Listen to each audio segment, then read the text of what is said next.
Okay, so the chapter is Parliament and part fifth में article 59 से 122 तक हम डील करते हैं हमारे पार्लियामेंट के साथ। पार्लियामेंट जो हमारी इंडिया का है वो हाईएस्ट लेजिस्लेटिव अथॉरिटी है, मतलब सबसे बड़ी law making authority in the country, जो कि रिस्पॉन्सिबल है लॉ मेकिंग के लिए एंड रिप्रेजेंट करने के लिए लोगों को। हमारे यहाँ पे बाइकैमरल स्ट्रक्चर है, जिसमें मतलब एक हाउस है दैट इज़ लोकसभा, जिसको हम हाउस ऑफ द पीपल कहते हैं, राज्यसभा जिसको हम काउंसिल ऑफ स्टेट्स कहते हैं, और प्रेसिडेंट। ठीक है, पार्लियामेंट जो है वो लॉज को फ्रेम करता है, स्क्रूटनाइज करता है गवर्नमेंट पॉलिसीज़ को, मतलब चेक करता है गवर्नमेंट पॉलिसीज़ को, एलोकेट करता है फाइनेंशियल रिसोर्सेज को बजट के through, and hold the executive accountable, executive को जवाबदेही बनाता है। ब्रिटिश जो पार्लियामेंट है वो फुल्ली सोवरन है, मतलब उसके ऊपर कोई भी नहीं है, विद नो लिमिट्स और जुडिशियल रिव्यू के उसके कोई ना ही तो कोई लिमिट है ना ही उसका जुडिशियल रिव्यू होता है। लेकिन वहीं पे अगर हम देखें इंडियन पार्लियामेंट तो कैसा है, कॉन्स्टिट्यूशनली लिमिटेड है, मतलब कॉन्स्टिट्यूशन उस पर लिमिट लगा रहा है and subject to judicial review है। हमारे यहाँ पे जुडिशियल रिव्यू भी होता है। बेसिक सा डिफरेंस कंपैरिजन दे रखा है। नाउ थोड़ा सा डिटेल्स देख लेते हैं लोकसभा एंड राज्यसभा के बारे में। सबसे पहले बात करते हैं लोकसभा।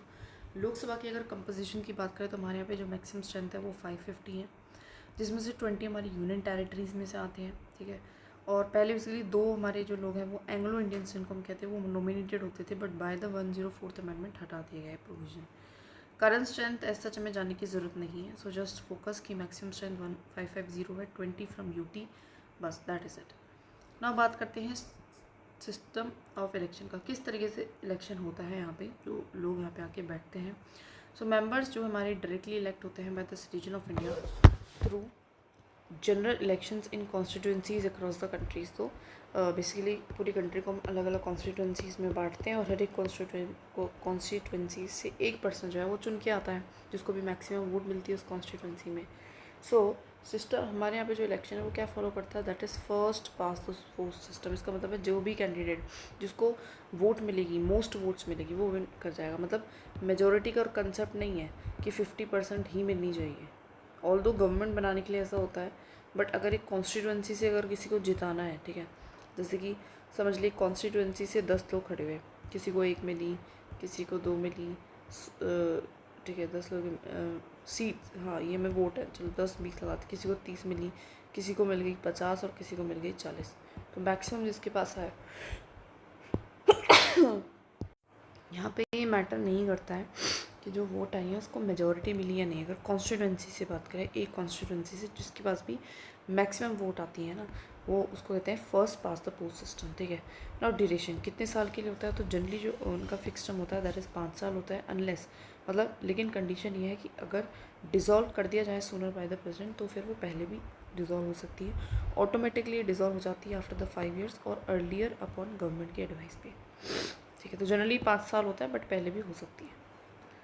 नाउ क्वालिफिकेशन क्या है, तो एक सिटीजन होना चाहिए आपको, मस्ट भी एटलीस्ट 25 साल का होना चाहिए। अदर क्वालिफिकेशन जो भी स्पेसिफाइड है आरपी के अंडर, जनरली कॉन्स्टिट्यूशन में लिखा था जो भी पार्लियामेंट एक्ट बनाए, पार्लियामेंट ने एक्ट बनाए, दैट इज इट। ठीक है, चलो पहले थोड़ा सा राज्यसभा को भी पढ़ लेते हैं ना, पैरेलल में चलेंगे। राज्यसभा में जो मैक्सिमम स्ट्रेंथ है वो 250 है। ठीक है, मतलब इसके आधे से भी कम है। ठीक है, और करंट स्ट्रेंथ की अगर मैं बात करूँ तो करंट स्ट्रेंथ तो आप छोड़ ही दो बेसिक, और इतना याद रखो बस 12 जो मेंबर्स हैं वो हमारे नॉमिनेट होके आते हैं प्रेसिडेंट के through for the expertise in fields like literature, science, art या सोशल साइंस में। ठीक है, तो 12 जो मेंबर्स हैं यहाँ के वो प्रेसिडेंट नॉमिनेट करता है इन सारी फील्ड से, बेसिक चीज़ बता रखी है। नाउ अच्छा, इनके इलेक्शंस कैसे होते हैं, ये इलेक्ट होते हैं by the elected members of the state legislative assembly and union territories through proportional representation with a single transferable vote. मतलब क्या होता है कि जो भी यूटीज़ है, जो भी स्टेट हैं, ठीक है, उनके कुछ इलेक्टेड एमपीज़ होंगे, उनके पास भी ऑफकोर्स लेजिस्लेचर उन वाली यूटी की हम बात कर रहे हैं। ठीक है, तो वो एमपीज़ ही अपने आप में से कुछ एमपीज़ को चूज़ करेंगे और वही एमपीज़ जाके राज्यसभा में बैठते हैं। ठीक है, तो इसको हम किस तरीके से, तरीका क्या है, through the proportional representation with a single transferable vote. Nominated जो मेंबर्स हैं उनको अपॉइंटमेंट हमारी प्रेसिडेंट करता है। ये परमानेंट बॉडी, इसका डिसोल्यूशन नहीं होता है, इसका कोई फिक्स टर्म नहीं है, नॉट सब्जेक्ट टू डिसोल्यूशन। बस ये है कि 1/3 ऑफ द मेंबर्स रिटायर होते हैं हर 1-2 साल में, इंश्योरिंग जिससे कंटिन्यूटी बनी रहे with each member serving a 6 year term. ठीक है, तो इस तरीके से कि हर एक जो पर्सन है वैसे वो 6 साल तक का रहता है, बट वैसे अगर देखा जाए तो मतलब हर 1/3 मेंबर निकलेंगे हर 2 साल में, ठीक है। जो कॉन्स्टिट्यूशन है has not fix the term of the office of members of the Rajya Sabha. Constitution ने टर्म का मेंशन नहीं करा है, बस इतना बोला है कि जो 1/3 मेंबर है वो एवरी 2 साल में रिटायर होंगे। So in left it to the parliament, और ये चीज़ उन्होंने पार्लियामेंट तक छोड़ी। अकॉर्डिंगली पार्लियामेंट लेके आती है आरपी एक्ट, जैसे कि मैंने बताया, और प्रोवाइड बोलती है जो टर्म ऑफ ऑफिस है फॉर मेंबर ऑफ राज्यसभा वो कितना होगा, 6 साल का होगा, 6 year term, right. Now qualification की हम बात कर रहे थे तो इसमें भी सेम ही सिटीजन वर्सेस में जो साल है वो थोड़ा सा 25 था, यहाँ पे 30 है। और कोई रिक्वायरमेंट नहीं है कि कैंडिडेट को डोमिसाइल ही होना पड़ेगा in state in order to, example Jaishankar जैसे कि मैंने देखा था।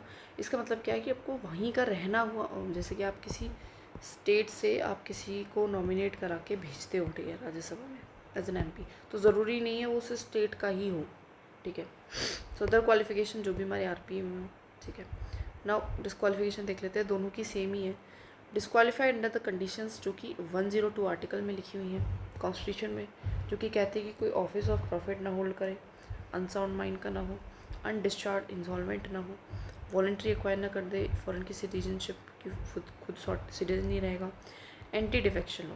तो ये 5 बेसिकली क्राइटेरिया हैं, मतलब यही बेसिकली 4 क्राइटेरिया जो कॉन्स्टिट्यूशन में है। बाकी फिर 10th के डिक्स हम एंटी डिफेक्शन लॉ लेके आए थे, वो भी अप्लाई होता है, उसको हम डिटेल में पढ़ लेंगे एंटी डिफेक्शन लॉ वाले चैप्टर में, तो घबराने की बात नहीं है, ठीक है, सब कुछ कवर होगा बहुत अच्छे से।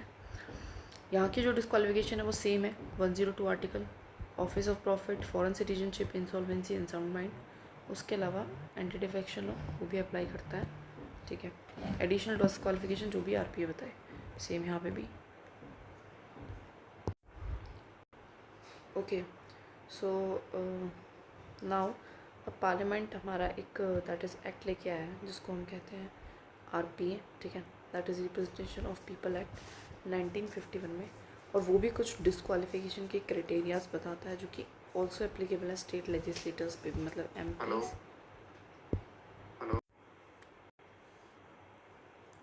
सो अब हम एक एक करके पढ़ते हैं। तो सबसे पहला है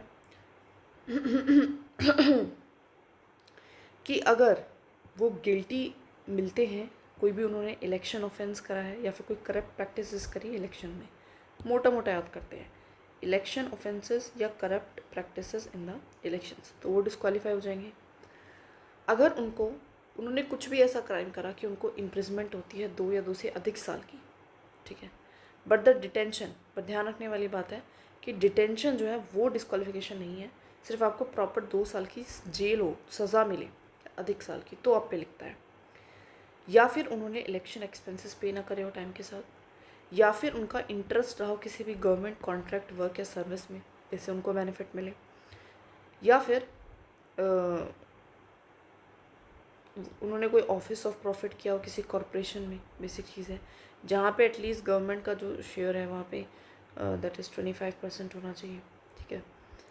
या फिर उनको डिसमिस कर दिया गया हो कभी पहले गवर्नमेंट सर्विस से करप्शन के लिए या डिसलॉयल्टी के लिए।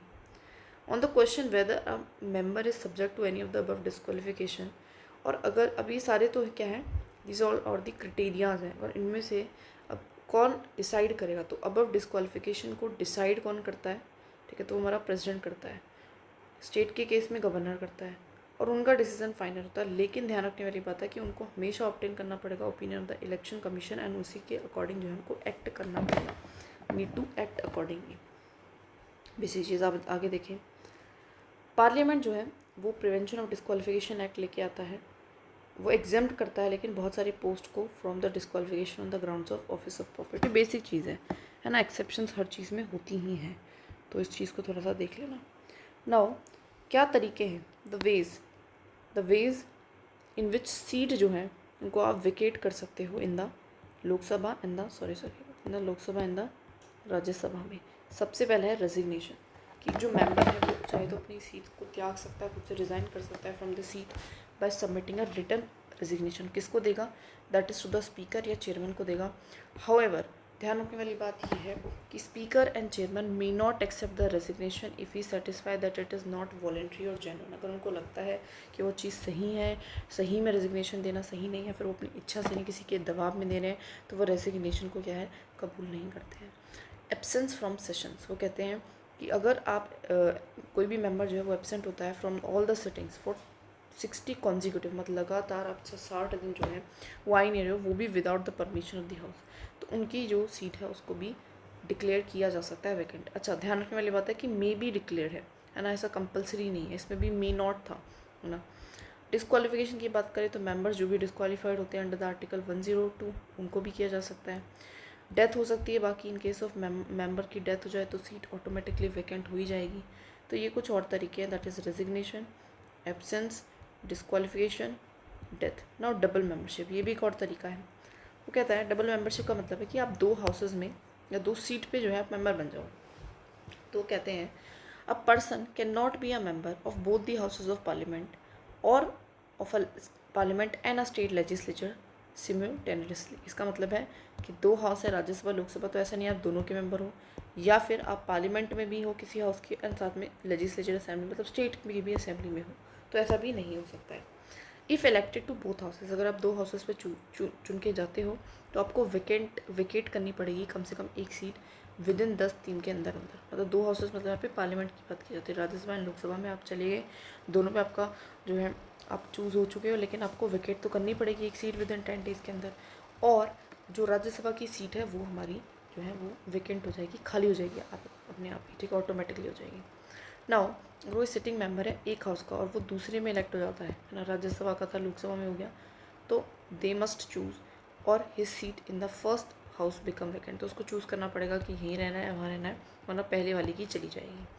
इफ़ अ पर्सन इलेक्ट होता है तो the 2 houses in the house, तो उसको एक्सरसाइज करना पड़ता है ऑप्शन फॉर 1, मतलब एक ही चूज़ कर सकता है, मतलब जैसे हाउस एक है लेकिन सीट 2 है, अदरवाइज उसकी दोनों की दोनों ही सीट जो है वैकेट हो सकती हैं। If elected to both state legislature and parliament they must vacate 1 seat within 14 days और the parliament seat becomes vacant। वो कहता है कि अगर आप इलेक्ट होते हो both the state legislature and parliament, अगर आप इलेक्टेड आप दोनों जगह हो गए, स्टेट लेजिस्लेचर में भी पार्लियामेंट में, तो आपको वेकेट करनी पड़ेगी एक सीट को विद इन 14 डेज़ के अंदर अंदर, या फिर पार्लियामेंट की जो सीट है वो वेकेंट हो जाएगी। खैर इतना डिटेल में ये सच नहीं आएगा, even at least not a days तो इतनी डिटेल में नहीं आते हैं, बट थोड़ा बहुत आइडिया होना चाहिए। नो इन एलिजिबिलिटी, अब ये क्या है, वो कहता है कि अगर ऐसा फाउंड होता है कि जो मेंबर है वो इन एलिजिबल था at the time of election, मतलब जो क्राइटेरियाज थे, जो भी आपका क्राइटेरिया थे कि आपको सिटीजन होना चाहिए, 25 साल का होना चाहिए, या फिर एनीथिंग एल्स, वो जो क्राइटेरिया है उसके लिए आप उस टाइम पे जो आपने इलेक्शन लड़ा तो इन एलिजिबल थे और has become ineligible due to changing circumstances, या फिर ऐसा हो गया कि आज के टाइम पे आप मेंबर हो लेकिन आप अब इन एलिजिबल हो गए हो, तो उनकी सीट को आप डिक्लेयर कर सकते हो vacant by the house as per the court decision, लेकिन ये डिसाइड कौन करता है, कोर्ट डिसाइड करता है। समझ में आया? तो क्या बोल रहे हैं कि इलेक्शन के टाइम पे या फिर इलेक्शन के बाद किसी भी सर्कमस्टेंसेस के कारण अगर आप इन एलिजिबल हो गए हो to be the member of parliament, तो आपको कोर्ट डिसाइड करके हटा सकता है उस सीट से। If a disqualified person is elected to the parliament, the constitution lay down no procedure to declare the election part. वो कह रहा है अगर कोई डिस्क्वालीफाइड पर्सन है, ठीक है, मतलब डिस्क्वालीफाइड था वो पर्सन, उसको मतलब कभी वो पहले रहा होगा, उसको डिस्क्वालीफाइड कर दिया गया था, ठीक है, और उसके बाद फिर भी वो इलेक्ट हो जाता है टू द पार्लियामेंट की सीट पे, तो कॉन्स्टिट्यूशन जो है वो ले डाउन करता है no procedure to declare the election point, तो उसके बारे में कॉन्स्टिट्यूशन ने कुछ नहीं कहा है। The matter is dealt by the RPA, इसको बेसिकली आरपीए हैंडल करता है इस चीज़ को जो इनेबल करता है कि हाई कोर्ट डिक्लेयर कर सकती है किसी भी इलेक्शन को वॉइड अगर डिस्क्वालीफाइड जो कैंडिडेट है वो इलेक्ट हो जाता है। The aggrieved party can appeal to the Supreme Court against the order of the High Court, और फिर आप अगर कोई पार्टी है कि एग्री नहीं करती है तो फिर वो सुप्रीम कोर्ट जा सकती है, बेसिक चीज़, ठीक है। तो ये क्या समझ में आया, if it is found that the member was ineligible था हमारे टाइम पे, या फिर बिकम इनएलिजिबल, तो उसकी सीट को मे डिक्लेयर वैकेंट, लेकिन कौन करेगा, कोर्ट करेगा। अगर डिस्क्वालीफाइड पर्सन इलेक्ट हो जाता है टू द पार्लियामेंट, तो कॉन्स्टिट्यूशन तो उसके बारे में कुछ नहीं बोलता, लेकिन आरपीए बोलता है कि इस जो है हाई कोर्ट चाहे तो इसको डिक्लेयर करेगा इलेक्शन को वॉइड, लेकिन किसके पास पावर है, कोर्ट के पास पावर है, ठीक है। और अगर वो ऑफकोर्स राजी नहीं होते इस फैसले से तो वो सुप्रीम कोर्ट चले जाए, ठीक है। नाउ प्रिसाइडिंग ऑफिसर को देख लेते हैं थोड़ा सा लोकसभा राज्यसभा में। सबसे पहला स्पीकर होती है लोकसभा। पोजीशन की बात करें तो इनको इलेक्ट किया जाता है फ्रॉम द अमंग्स लोकसभा के मेंबर्स में से ही। ये जो चेयरमैन होते हैं तो पता है वाइस प्रेसिडेंट है ना, जो कि एक तरीके से एक्स ऑफिसो चेयरमैन है हमारे राज्यसभा की। इलेक्शन प्रोसेस की बात की जाए तो इनको इलेक्ट किया जाता है by the members of the Lok Sabha. Election date को हमारा सेटअप कौन करता है, प्रेसिडेंट करता है, इस चीज़ का ध्यान रखना। यहाँ पे वो इलेक्ट इंडायरेक्टली होते हैं as a vice president by an electoral college, और इनका जो रोल है ऑटोमेटिकली एज अ चेयरमैन वो अज्यूम कर लेते हैं। टर्म एंड टेन्योर की बात करो तो जब तक ऑफिस में रहेंगे, जब तक हमारी ऑफकोर्स लोकसभा डिजोल्व नहीं हो जाती, या फिर चाहे तो रिज़ाइन भी कर सकते हैं। रिज़ाइन किसको करते हैं? डिप्यूटी स्पीकर को, या फिर इनको रिमूव भी किया जा सकता है बाय द मेजोरिटी रेजोल्यूशन, 14 दिन का नोटिस देके। रिज़ाइन किसको करेंगे? वही डिप्यूटी स्पीकर को, ठीक है। और इफेक्टिव मेजोरिटी से बेसिकली इनका रिमूवल होता है। ये कंटिन्यू करते हैं एज अ चेयरमैन जब तक कि वो एज अ वाइस प्रेसिडेंट, जब तक वीपी है तब तक चेयरमैन है। वीपी नहीं रहेंगे, चेयरमैन भी नहीं रहेंगे। तो remove only if remove from the vice president के ऑफिस से, और वाइस प्रेसिडेंट का रिमूवल हम ऑलरेडी पढ़ के आए हैं, तो उसी तरीके से इनका रिमूवल भी होगा ना। इनका रोल क्या है हाउस में, काम क्या है? तो प्रिसाइड करते हैं जो भी लोकसभा के सेशंस होते हैं, ऑर्डर को, डिसिप्लिन को बना के रखते हैं। ये भी प्रिसाइड करते हैं ओवर द राज्यसभा के सेशंस में, और मेंटेन करते हैं डेकोरम, मतलब सेम ही है ये तो। ना कास्टिंग वोट, कास्टिंग वोट कब करते हैं? कास्टिंग वोट का मतलब होता है, देखिए ये नॉर्मल वोट नहीं करेंगे, हर सर्कमस्टेंस में नहीं करेंगे, कभी कभार एक्सेप्शंस में करेंगे। तो एक्सरसाइज करते हैं casting vote in case of a tie in the Lok Sabha, जब लोकसभा में टाई हो जाती है तो किसी की भी क्लियर हाँ या ना नहीं हो पा रही है। इनका भी सेम ही है। अथॉरिटी बिल्स पे क्या है? देखिए फाइनल अथॉरिटी है इनकी whether a bill is classified as a money bill, मतलब ये खुद डिसाइड करते हैं। कोई भी बिल आया, ठीक है, इंट्रोड्यूस हुआ, तो खुद डिसाइड करते हैं कि ये जो बिल है मनी बिल है या ये मनी बिल नहीं है, ठीक है। Certifies money bill before they go to the Rajya Sabha, यानी क्या करते हैं? सर्टिफाई करते हैं, मतलब वही मनी बिल बिफोर, जब तक राज्यसभा में जाने से पहले। No authority to classify bills, इनके पास कोई खास पावर नहीं है कि ये बिल्स को क्लासीफाई कर सकते हैं कि कौन से टाइप का बिल है। ये जो फंक्शन है सोलली अंडर द स्पीकर की जुरिसडिक्शन के अंडर आता है। प्रिसाइडिंग ओवर जॉइंट सेशंस, तो ऑफकोर्स प्रिसाइड करते हैं over the joint sessions of both the houses when summoned और रिजॉल्व, या फिर तो सम्मन करना हो या रिजॉल्व करना हो। ये कभी भी प्रिसाइड नहीं करते हैं। This is handle by the speaker, speaker ही करेगा। स्पीकर नहीं रहेगा तो डिप्यूटी स्पीकर, डिप्यूटी स्पीकर नहीं रहेगा तो डिप्यूटी चेयरमैन, कभी चेयरमैन तो करता ही नहीं है।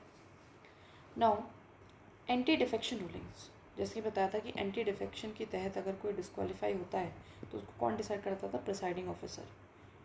तो ऑफकोर्स ये भी एक तरीके से अथॉरिटी की तरह काम करते हैं, और disqualification due to the defection of for Lok Sabha members का, और ये भी डिसाइड करते हैं disqualification in the case of a Rajya Sabha, ठीक है।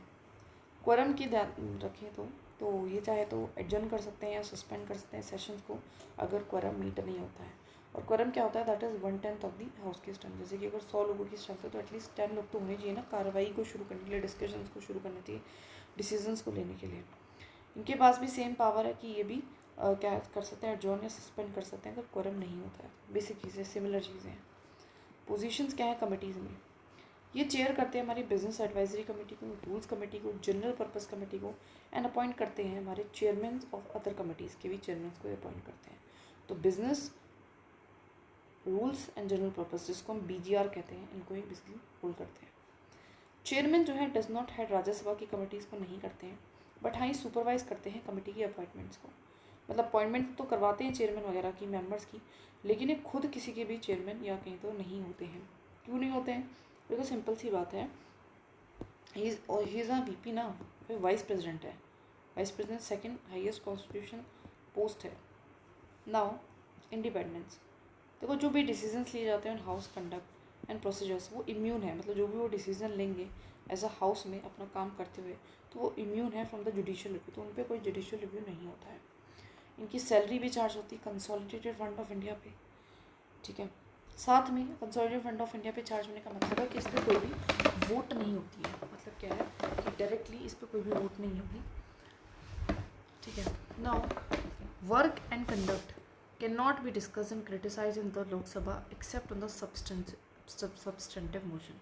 अगर इनके काम को आपको डिस्कस करना है या इनको गालियाँ वालियाँ भी देनी है इवन इन द लोकसभा, तो भी आपको पहले एक मोशन पास कराना पड़ेगा एंड देन आप कर सकते हो, या फिर कहें तो जब इनका रिमूवल चलता रहता है। That is decisions on Rajya Sabha procedures also enjoy immunity from court jurisdiction. वो कहता है जो डिसीजंस है हमारे राज्यसभा के प्रोसीजर्स पे, है ना, इनकी भी इम्यूनिटी है, मतलब सेम है इनका भी।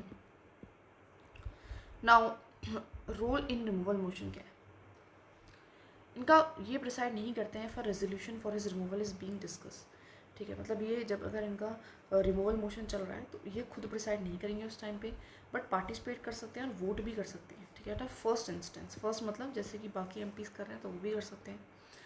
Removal motion can be considered and discussed only when it has a support of at least 50 members, लेकिन उसके लिए भी 50 मेंबर का सपोर्ट चाहिए जो 14 दिन का पहले नोटिस देंगे, फिर इफेक्टिव मेजोरिटी से रिमूवल कराते हैं। उस टाइम पे he can vote, he can speak, but he can not just preside. अगर यहाँ पे बात करूँ तो वो प्रेजेंट कर सकते हैं, स्पीक कर सकते हैं अगर उनका रिमूवल चल रहा है, but can not vote. Vote क्यों नहीं कर सकते? Because he is not a M P, is a V P during debates on his own removal motion basically थी। Now deputy speaker and deputy chairman को देख लेते हैं। डिप्यूटी स्पीकर और चेयरमैन की बात करें तो इनकी पोजीशन जो है, इनको इलेक्ट कौन करते हैं? मेंबर्स करते हैं लोकसभा के, फ्रॉम अमंग्स देमसेल्फ, अपने आप में से ही। सेम ईयर राज्यसभा के मेंबर्स करेंगे अपने आप में से। इलेक्शन जो प्रोसेस है वो उनको इलेक्ट किया जाता है सिंपल मेजोरिटी से, और डेट जो इलेक्शन है वो हमारी स्पीकर फिक्स करता है। यहाँ पे भी वही है, मेजोरिटी वोट से, सिंपल मेजोरिटी मतलब वही, और डेट फिक्स कौन करता है? चेयरमैन करता है। यहाँ पे नहीं कहा था बट मैंने लिख दिया, मतलब ऑलमोस्ट सेम है यहाँ पे। टर्म एंड टेन्योर की बात करें तो जब तक ऑफिस में रहेंगे, जब तक लोकसभा सेशन में है, unless remove or ceases to be a member of the house, या फिर जब तक वो खुद रिमूव उनको ना कर दिया जाए, या फिर वो खुद से एज अ मेंबर ही रहना छोड़ दें। मेंबर नहीं रहेंगे तो ऑफकोर्स वो कैसे रह सकते हैं। Hold office as long as his tenure in Rajya Sabha continue, वो होल्ड करते हैं ऑफिस जब तक कि उनका जो टेन्योर है राज्यसभा में वो कंटिन्यू रहता है, और until removed or ceases to be a member, या फिर उनको रिमूव कर दिया जाए, या फिर उनको मेंबर ही ना रहे। तो ये भी सेम ही है। रोल क्या है उसमें? प्रिसाइड करते हैं ओवर द लोकसभा के सेशंस पे in the absence of the speaker, maintain करना ऑर्डर एंड अपनी वही प्रोसीडिंग्स को। ध्यान रखने वाली बात है कि deputy speaker is not subordinate to the speaker, है वो उसकी डायरेक्टली रिस्पॉन्सिबल हाउस के प्रति है, ठीक है। ये भी प्रिसाइड करता है ओवर द राज्यसभा के सेशंस पे जब चेयरमैन हमारा अनअवेलेबल है, और ये भी हमारा स्मूथ फंक्शनिंग कराता है वही ऑर्डर डेकोरम को मेंटेन करना। कास्टिंग वोट, ये कास्टिंग वोट तभी करता है ओनली जब वो प्रिसाइड करेगा एज अ स्पीकर, है ना, एंड जब टाई की सिचुएशन आती है। ये भी सेम कास्टिंग वोट तभी करता है जब हमारा ये प्रिसाइड करेगा in the absence of chairman. और प्रिसाइडिंग ओवर जॉइंट सेशंस, ये प्रिसाइड कर सकता है जब स्पीकर ना हो, ये प्रिसाइड कर सकता है जब हमारा डिप्यूटी स्पीकर भी ना हो, मतलब स्पीकर नहीं है तो डिप्यूटी स्पीकर नहीं है तो दैट इज़ हमारा deputy chairman, never VP. Anti defection rulings, ध्यान रखने वाली बात यह है कि इनकी कोई पावर नहीं होती है एंटी डिफेक्शन केसेस में। डिसीजन सिर्फ और सिर्फ स्पीकर कर सकता है। सेम ये भी हैंडल नहीं करते हैं disqualification cases under the anti defection law. ये जो दैट इज़ ये पावर है ये भी सिर्फ चेयरमैन के पास है। इस चीज़ का ध्यान रखना है बहुत ज़्यादा। रोल इन रिमूवल मोशन, ये डज नॉट प्रिसाइड नहीं करते हैं if a resolution for his removal is being discuss, अगर उनको ऑफकोर्स रिमूवल के लिए मैंने पहले बता दिया, और ये भी प्रिसाइड नहीं करेंगे अगर इनका रिमूवल जो है उसका अंडर कंसिडरेशन है ना। एक और चीज़ होती है that is a panel of chairperson of Lok Sabha. तो बेसिकली इसमें क्या होता है, स्पीकर जो है नॉमिनेट करता है, ठीक है, अपने ही आप में से कुछ मेंबर्स को, जो कि नॉट मोर देन 10 से ज़्यादा नहीं होनी चाहिए। 2 कर सकता है, 1 कर सकता है, 3 कर सकता है, 4 5 6 7 8 9 10, और इनमें से कोई भी प्रिसाइड करेगा ओवर हाउस के ऊपर अगर एब्सेंस होती है स्पीकर की या डिप्यूटी स्पीकर की। तो स्पीकर या डिप्यूटी स्पीकर की जो है अगर मतलब वो होती है ना, तो ये हमारा कुछ भी नहीं करेगा, ठीक है। Panel of chairpersons of Lok Sabha, the speaker nominate करेगा, ठीक है, और ये प्रिसाइड कर सकते हैं in the absence of the. ध्यान रखने वाली बात है ये सिर्फ एब्सेंस में कर सकते हैं। वैकेंट, अगर सीट वैकेंट होती है ओनली इन द एब्सेंस, अगर वैकेंट होती है तो ये प्रिसाइड नहीं करेंगे, तो प्रेसिडेंट डिसाइड करता है। खैर व्हेन अ मेंबर, जब हमारा मेंबर पैनल ऑफ चेयरमैन में से भी प्रेजेंट ना हो, तो एनी अदर पर्सन जो भी डिटरमाइन करे house by house act as a speaker, तो खुद ही हाउस डिसाइड करता है कि ये स्पीकर का काम करेगा। It must be emphasise here that a member of the panel of chairpersons can not preside over the house. ध्यान रखने वाली बात यह है कि जो मेंबर है पैनल ऑफ चेयरपर्सन्स की, ये प्रिसाइड तब नहीं कर सकते जब हाउस में व्हेन द स्पीकर की जो ऑफिस है, जो डिप्यूटी स्पीकर का ऑफिस है, वो वैकेंट हो जाता है, खाली हो जाता है। एब्सेंस में कर सकते हैं, खाली होने पे नहीं कर सकते हैं। ड्यूरिंग सच टाइम जो स्पीकर की ड्यूटीज़ हैं आर टू बी परफॉर्म्ड, इनको कौन परफॉर्म करता है? बाय सच मैनर, किस तरीके से परफॉर्म की जाएंगी? जैसा कि प्रेसिडेंट जो है वो डिसाइड करे। सिमिलर ऐसा ही हमारे राज्यसभा के केसेस में भी होता है, उनके वहाँ भी पैनल होता है, उनके वहाँ भी हमारा जो है चेयरमैन डिसाइड करता है। वो भी जब चेयरमैन भी ना हो, जब डिप्यूटी चेयरमैन भी ना हो, तो उनके एब्सेंस में जो है वो डिसाइड करेंगे, अगर तब भी कोई ना हो तो प्रेसिडेंट खुद डिसाइड करता है, ठीक है। नाउ सेशंस की बात कर लेते हैं पार्लियामेंट की। सबसे पहले बात करते हैं डेफिनेशन क्या होती है सेशंस की। देखो ऐसा पीरियड जहाँ पे पार्लियामेंट मीट करती है अपने आप को कंडक्ट करने के लिए बिजनेसेस को, तो उसको हम कहते हैं दैट इज़ अ सेशन। अब टाइप्स ऑफ सेशंस क्या हैं? सबसे पहला है बजट सेशन, सबसे इंपॉर्टेंट है, इसका फोकस होता है बजट की डिस्कशंस पे। मॉनसून सेशन जो कि यूजुअली फॉलो करता है बजट के सेशन को। विंटर सेशन जो कि सबसे छोटा सेशन होता है और मेनली लेजिस्लेटिव वर्क के लिए होता है नवंबर दिसंबर में, ये जुलाई सितंबर में और ये हमारा फरवरी में। अब मिनिमम रिक्वायरमेंट क्या है जो कि कॉन्स्टिट्यूशन कहता है, जो कि मैंडेटरी करता है कि that there must be at least 2 sessions per year, हर साल में एटलीस्ट 2 सेशन होने चाहिए with a maximum gap of 6 month between 2 session, और 2 सेशंस के बीच में जो है मतलब एक सेशन 6 महीने से ज़्यादा का वीक नहीं आना चाहिए, गैप नहीं आना चाहिए। There is no minimum number of days that the parliament is required. ध्यान रखने वाली बात यह है कि नंबर ऑफ डेज कोई बताई नहीं हुई है, बस इतना बताया कि एटलीस्ट साल में 2 सेशन करो, 2 सेशंस के बीच में 6 महीने से ज़्यादा का गैप ना आए, दैट इज़ इट। नाउ कुछ पार्लियामेंट्री टर्म्स को देख लेते हैं, जैसे कि सम्मनिंग। सम्मन तो प्रेसिडेंट सम्मन करना, सम्मन का मतलब होता है इकट्ठा करना each house of the parliament को। सेशन स्टार्ट होता है आफ्टर द प्रेसिडेंट जैसे ही सम्मन करेगा, जब सारे लोग इकट्ठे हो जाएंगे, इन्विटेशन मिल जाएगा, तभी तो सेशन शुरू होगा। नोटिस को जनरली फ्यू वीक्स में पहले ही दे देते हैं एडवांस में। New agenda and legislative items को इस टाइम पर इंट्रोड्यूस किया जाता है। सेकेंड है एडजॉर्नमेंट, ये कहता है कि break in daily parliamentary proceedings announce by the presiding officer that is speaker या चेयरमैन।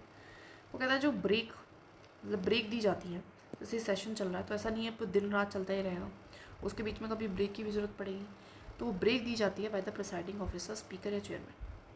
ये कुछ घंटे को भी हो सकती है, कुछ दिनों की भी हो सकती है, और कभी कभी कुछ हफ्तों की भी हो सकती है, but with in the same session. लेकिन सेम सेशन में ऐसा होता है, हो सकता है कोई ऐसा मैटर हो जिस पर बहुत ज़्यादा डिस्कशन करते हैं तो उसके लिए गैप दिया जाता है। House resumes on the specified date, house अपने आप को रिज्यूम कर लेता है एक स्पेसिफाइड डेट पे। बिजनेस टेम्प्रेरली पॉज हो जाते हैं, बाकी जितने भी काम है वो पॉज हो जाएंगे एंड रिज्यूम हो जाएंगे जैसे कि शेड्यूल के अकॉर्डिंग। तो ध्यान रखने वाली बात ये है, ब्रेक है, कौन दे रहा है, प्रिसाइडिंग ऑफिसर, और एक स्पेसिफाइड इसमें क्या है टाइम फ्रेम के लिए ब्रेक दिया गया है। एडजॉर्नमेंट साइन डाई क्या होता है?